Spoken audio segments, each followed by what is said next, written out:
427 tech jobs vanished every single day in the first half of 2025. Not outsourced, replaced by AI. Amazon alone cut 27,000 roles. Total US layoffs crossed 1.17 million, the worst since the pandemic, and forecasters say we have not even hit the steep part of the curve, with 92 million positions projected gone by 2030. The generation told to invest in education and learn to code is now watching AI dismantle the exact careers they were promised. And the real numbers behind this collapse tell a story almost no one is framing honestly. Forecasts about AI and the future of work sound almost like science fiction, but the numbers are real and huge. The World Economic Forum, after surveying over 1,000 major employers across 55 countries, put a number on it: 92 million jobs projected to be displaced worldwide by 2030. That's not just layoffs. It covers jobs that shrink, get downgraded, or fade out as automation takes over, even if the worker isn't handed a pink slip on day one. The same report claims 170 million new jobs will be created in that window, but the gap between those numbers leaves a lot of people in limbo, especially if the new roles need skills most workers don't have or are not even in the same industries. The way these forecasts are built matters. When the World Economic Forum says displaced, it's not a head count of people fired. It's a model based on employer surveys and trends. Which roles are shrinking, which are being automated, and which are being redefined out from under people. It's a risk assessment, not a scoreboard of mass firings. Goldman Sachs, using a different approach, looked at the actual tasks inside jobs and found that about 25% of global work hours could be automated by AI, with the United States facing up to 30% exposure. That doesn't mean 30% of people out of work overnight, but it does mean nearly a third of what people do at work could be done by software, bots, or algorithms in the next few years. Companies pay close attention to these projections. They don't just read the headlines, they plan around them, restructuring teams, freezing hiring, and investing in AI tools because the numbers tell them where costs can be cut. For workers, these forecasts aren't just background noise. They are the reason job postings dry up, entry-level roles disappear, and the career ladder gets pulled up before anyone new can climb it. In 2025, headlines about layoffs stopped feeling like background noise and started hitting home. The United States saw more than 1.17 million layoffs, the worst annual total since the pandemic. For many people, the reason behind these job cuts was not some vague talk about the economy. It was AI. About 55,000 of those layoffs were directly linked to companies rolling out new AI systems. That is not a rounding error. That is tens of thousands of people shown the door because software, not a person, could do their job faster or for less money. Amazon led the charge. Over the course of the year, the company cut 27,000 corporate roles. In October alone, 14,000 managers and white-collar workers lost their jobs. CEO Andy Jassy did not mince words. He said outright that AI was making it possible to run the same business with fewer people, especially in jobs like HR, marketing, and operations. Internal memos spelled it out. There were fewer layers of management, more decisions made by algorithms, and a company that moves faster because it is leaner. For the people who got cut, it did not matter if they had climbed the ladder for years. AI just made their rung obsolete. Salesforce followed a similar script. In September, the company eliminated 4,000 customer support jobs, with CEO Mark Benioff telling investors that AI was already handling half the workload. The message was clear. If a chatbot can answer customer questions, there is less need to keep people on payroll.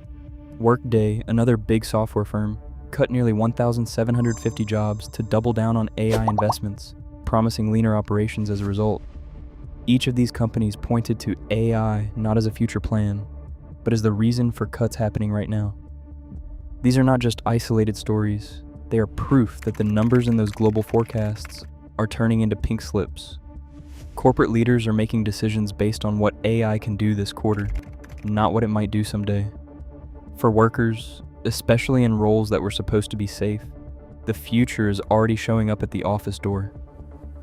Tech was supposed to be the safe zone, the place where you went if you wanted stability, good pay, and a future-proof career. But in the first half of 2025, even the tech sector started to show cracks that nobody could ignore. Nearly 78,000 jobs vanished in just 6 months, averaging out to about 427 layoffs every single day. These aren't just numbers on a spreadsheet. Behind every layoff is a junior developer who spent years learning Python or JavaScript, convinced that coding was the golden ticket. Now they are refreshing job boards and watching openings disappear faster than they can send out resumes. The hiring freeze is just as brutal. In 2025, only 5,510 new tech jobs were posted, compared to more than 13,000 the year before. That's a drop of nearly 60%. For every job that gets posted, there are dozens, sometimes hundreds, of qualified applicants, many of them with degrees and experience. LinkedIn and Indeed both show software developer postings down by more than 40% compared to last year. Entry-level roles, almost non-existent. The same companies that used to throw around perks and signing bonuses are now ghosting entire graduating classes. It's not just about layoffs. It's about what happens when the pipeline dries up. For a generation told to learn to code, the message from the market is now, we don't need you. The companies that built the digital economy are pulling back, automating what used to be starter jobs and leaving thousands of young workers stranded at the edge of an industry that once promised endless opportunity. The warning is clear: if tech is shrinking, nowhere is safe. Landing a first job used to be a rite of passage. Now, for recent grads and anyone trying to break in, the door is barely cracked open. The numbers do not lie. Startup analytics firm Signalfire tracked a 48% drop in new hires for people with less than a year of experience between 2019 and 2024. It is not just a rough patch. It is a collapse in the entry-level job market. Companies are not just laying off. They're skipping the whole process of training new talent. They are plugging in AI instead. Dukhan, a fast-growing e-commerce platform, made headlines when it replaced 27 customer support agents with a single chat-based AI bot. The numbers are brutal. 99% cost reduction, over 11.5 million customer chats handled, and less than 5% of those ever needed a human to step in. For the people who lost those jobs, there is no retraining, no move up the ladder. The ladder is gone. IBM took a different route, but with the same result. In 2025, they froze hiring for 7,800 back-office roles, mostly in HR. The company's own Ask HR chatbot now fields millions of employee requests each year, and only a tiny fraction get bumped to a real person. It is not a pilot, it is the new standard. A 2025 survey of US companies using ChatGPT found that 49% had already replaced at least some workers after adopting the tool. The message is crystal clear. If the job can be done by a bot, it is not coming back. For young workers, especially those following the advice to get your foot in the door is now guarded by software. The squeeze is real. Fewer openings, more direct replacement, and no clear path forward. The collapse of entry-level hiring is only half the story. For the few who do get their foot in the door, the path upward is vanishing just as quickly. Junior developer teams are shrinking fast, down 20% in the last year alone. That is not just a hiring freeze, it is a whole rung of the ladder being sawed off while people are still climbing. The classic model, start as a junior, learn from a mentor, and get promoted, does not work when the team is gutted and the mentors are gone. It is not just a tech problem either. Across the job market, youth unemployment is spiking. In 2025, the unemployment rate for workers aged 20 to 24 hit 9.5%. That is nearly double the national average. For every story about a software engineer hunting for work, there are thousands more young people stuck in part-time gigs or bouncing between temporary contracts, waiting for a shot that never comes. The result is a generation stalled at the starting line, watching older workers hold on to jobs longer while the entry points dry up. The mentorship gap is real. When companies cut junior roles, they do not just lose cheap labor, they lose the entire pipeline of future talent. Mid-level positions go unfilled because there is nobody with 3 years of experience left to promote. The cycle feeds on itself. Fewer juniors hired, fewer seniors trained, fewer leaders for the next wave. The numbers show it, but anyone who has tried to get feedback from a manager juggling double the workload can feel it firsthand. This is not just a rough patch, it is a system breaking down. The ladder is missing rungs, the elevator is out of order, and for young workers, the promise of upward mobility is turning into a dead end. The risk is clear. If early career jobs disappear now, the consequences will echo for decades. Not all jobs face the same risk from AI, but the map is getting wider every year. Data entry sits at the edge. 95% of those roles are expected to be automated away by 2030, according to the McKinsey Global Institute. Customer service is not far behind. Gartner projects 80% of those jobs could be automated by 2027. Paralegals, once considered a safe bet for law graduates, now face an 80% automation risk by 2026. Even legal research, a job that requires a degree and specialized training, faces a 65% risk by 2027. These are not just predictions, they are warning labels slapped on entire career paths. For the class of 2025, the numbers are even more brutal. Only 30% of new graduates landed a full-time job in their field by the summer after graduation. That is less than a third. The unemployment rate for recent graduates sits at 5.8%, and that does not count the thousands stuck in part-time gigs or jobs that have nothing to do with their degree. The value of a college diploma is not what it used to be. It is not just about student debt or starting salaries. It is about whether the jobs even exist by the time you graduate. It is easy to think this is just a tech problem, but the risk map cuts across the whole job market. Finance, law, and customer service, fields that used to promise security, are getting hollowed out by algorithms and bots. The old advice to get a degree, work hard, and move up does not match the reality on the ground. For a generation that followed every rule, the payoff is shrinking before their eyes. The system that once guaranteed opportunity is now a maze of dead ends, with AI quietly closing doors that used to be wide open. The conversation around AI layoffs usually centers on offices and code, but the factory floor is just as exposed, maybe more. Oxford Economics estimates that up to 20 million manufacturing jobs could disappear worldwide by 2030 as automation ramps up. In the US alone, 1.7 million factory jobs have already vanished since 2000, and not because the work dried up. Machines and algorithms took over.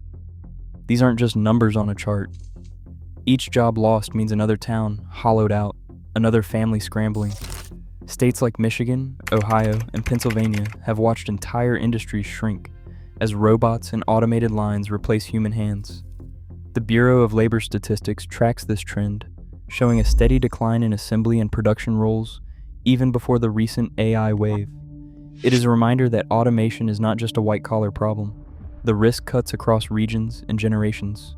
For communities built around factories, the stakes are survival, not just for workers, but for everything that depends on those paychecks circulating through local stores, schools, and neighborhoods.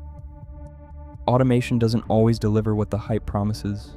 Klarna, a major fintech company, made headlines when it replaced 700 customer service agents with an AI chatbot that was supposed to handle 2/3 of all support requests. But after a few months, the company quietly started rehiring people. The problem wasn't just about missed calls or slow responses. It was customer satisfaction. Reports showed a noticeable drop in customer experience metrics, with complaints piling up about unresolved issues and robotic answers that didn't actually solve problems. For Klarna, the cost savings from automation looked good on paper, but the real-world impact was different. The company realized that cutting too many humans from the process meant losing the personal touch that kept customers loyal. Even with all the pressure to cut costs and boost efficiency, there are limits to what AI can handle without sacrificing quality. The Klarna reversal is a warning. Just because jobs can be automated doesn't mean the results will work for everyone, especially when customer trust is on the line. Three forces are colliding at once, and it is leaving a scar that will not fade with the next hiring cycle. First, AI is swallowing up jobs that used to be safe bets, from office work to factory shifts. Second, outsourcing keeps sending roles overseas, where wages are lower and automation is easier to ramp up. Third, a steady stream of new workers, often on visas, means even the jobs that survive are up for grabs. For young people, it feels like a three-front war. There are fewer jobs, more competition, and a shrinking shot at the kind of career their parents expected. The numbers back it up. The Burning Glass Institute projects that by 2034, the US will have 7 to 11 million more college graduates than the job market can absorb. That is not just a mismatch, it is a warning that the economy is churning out more degrees than it has real opportunities. When new graduates cannot land jobs that match their skills, the impact lingers. Economists call it scaring, the idea that missing out on early career steps can drag down a person's earnings for life. Studies show that even a rough start can mean 15 to 20% lower wages, not just for a few years, but for decades. The promise that education guarantees security is breaking down, and a whole generation is feeling it in real time. Right now, millions of young workers are realizing their degrees do not guarantee a future, and AI is not slowing down. When Amazon cuts 27,000 jobs in a single year, it is not just about efficiency, it is about whose ambitions get erased. The career ladder is missing rungs. If this feels personal, that is because it is. Drop your own experience below. Let us make sure we are not invisible.